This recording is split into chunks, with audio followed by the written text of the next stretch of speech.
কখনো অভিনেত্রী অহনা রহমান তো কখনো তানিয়া বৃষ্টির সঙ্গে বিয়ের সাজে ছবি পোস্ট করে ভক্তদের দ্বিধায় ফেলেছেন তিনি।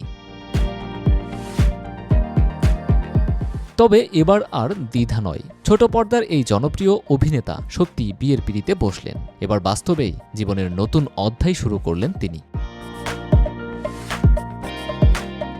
শুক্রবার ৪ এপ্রিল সন্ধ্যায় নিজের ফেসবুক অ্যাকাউন্টে স্ত্রীর সঙ্গে একটি ছবি প্রকাশ করেন শামীম হাসান। ক্যাপশনে লিখেন, আলহামদুলিল্লাহ, কবুল, আপনারা আমাদের জন্য দোয়া করবেন।